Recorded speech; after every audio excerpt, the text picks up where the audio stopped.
नमो भगवते वासुदेवाय। बोलो लक्ष्मीपति नारायण की जय हो। आज आषाढ़ माह के अगले अध्याय में सुनते हैं विष्णु भगवान की कथा। बोलो लक्ष्मीपति नारायण की जय हो। बोलो गुरु महाराज की जय हो। प्राचीन समय की बात है।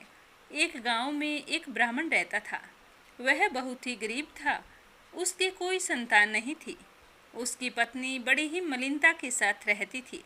वह ना तो स्नान करती और ना ही कोई देवी देवता का पूजन करती। इससे ब्राह्मण देवता बड़े ही दुखी रहते थे। सोचते कि ब्राह्मण होकर स्नान ध्यान ना करना ये कोई अच्छी बात नहीं है। बहुत बार अपनी पत्नी को समझाने की कोशिश की, परंतु उस पर कोई भी असर नहीं हुआ। कुछ समय बाद ब्राह्मण के घर एक कन्या ने जन्म लिया।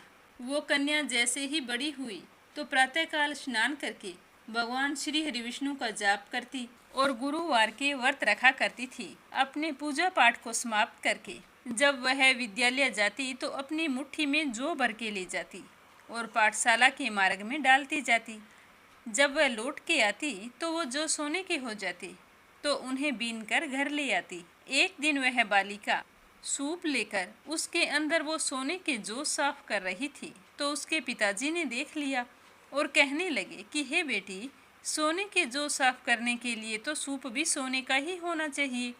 दूसरे दिन गुरुवार था तो कन्या ने व्रत रखा और गुरुदेव से प्रार्थना की कि हे भगवान, अगर मैंने आपके सच्चे मन से पूजा की है तो मेरे लिए सोने का सूप दो। तो गुरुदेव ने उसकी प्रार्थना स्वीकार कर ली। अब वह रोजाना की तरह जौ फैलाती हुई गई और जब लौटकर वापिस आई तो देखा कि गुरुदेव की कृपा से सोने का सूप पड़ा है।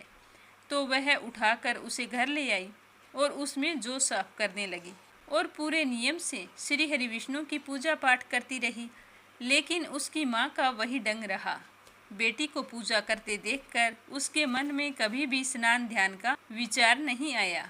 एक दिन की बात है कि वह कन्या सोने के सूप में जौ साफ कर रही थी कि उसी समय शहर का राजपुत्र वहां से निकला। तो कन्या के इस रूप और कार्य को देखकर वह मोहित हो गया और अपने घर जाकर भोजन नहीं किया और उदास होकर लेट गया। जब राजा को इस बात का पता चला तो वे अपने मंत्री को लेकर उसके पास गए और बोले कि बेटा, तुम्हें किस बात का कष्ट है? क्या किसी ने तेरा अपमान किया है या फिर कोई और कारण है तो मुझे बताओ। मैं वही कार्य करूँगा जिससे तुम्हें प्रसन्नता हो। तो अपने पिता की बात सुनकर राजकुमार ने कहा कि पिताजी, मुझे आपकी कृपा से कोई बात का दुख नहीं है और ना ही किसी ने मेरा अपमान किया है, परंतु मैं तो उस लड़की से विवाह करना चाहता हूँ जो सोने के सूप में जौ फटक कर साफ कर रही थी। तो यह सुनकर राजा तो आश्चर्य में पड़ गए और बोले कि बेटा, इस तरह की कन्या का पता तुम ही लगाओ, मैं उसके साथ तेरा विवाह जरूर करवाऊंगा। तो राजकुमार कहने लगा कि पिताजी, मुझे तो उसके घर का पता है, मैं आपको बता देता हूँ। तो उसने अपने पिताजी को उसके घर का पता बतलाया। तो राजा अपने मंत्री को लेकर उस ब्राह्मण के घर गई और जाकर कहा कि हे ब्राह्मण देवता, आपकी बेटी के साथ मैं अपने राजकुमार का विवाह करना चाहता हूँ।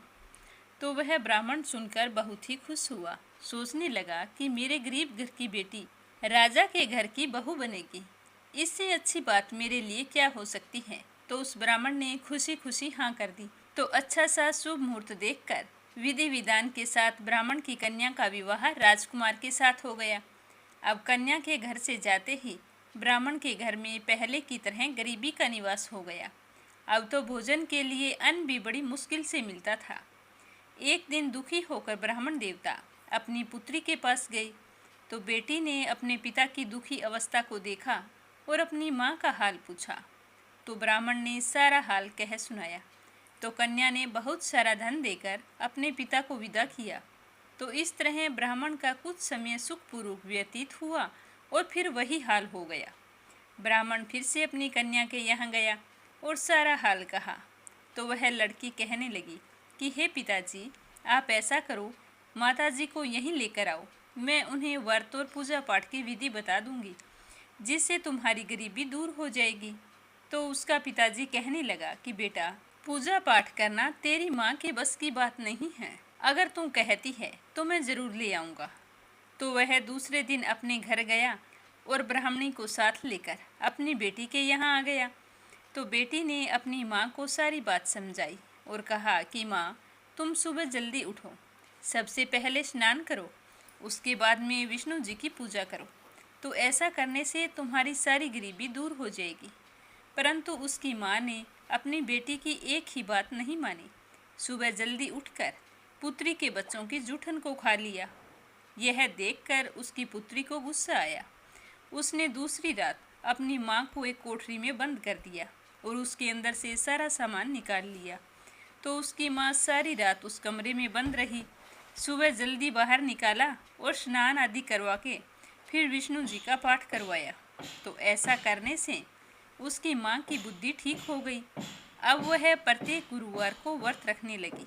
तो व्रत के प्रभाव से उसके माँ बाप बहुत ही धनवान हो गए और उन्हें पुत्र की प्राप्ति भी हो गई। और फिर गुरुदेव के आशीर्वाद से अपने जीवन के सारे सुखों का भोग करके अंत में स्वर्ग लोक को गए। बोलो विष्णु भगवान की जय हो। बोलो गुरु महाराज की जय हो। तो आज की कहानी आपको कैसी लगी कमेंट करके ज़रूर बताना। भगवान श्री हरि विष्णु आपकी सारी मनोकामनाएं पूर्ण करें।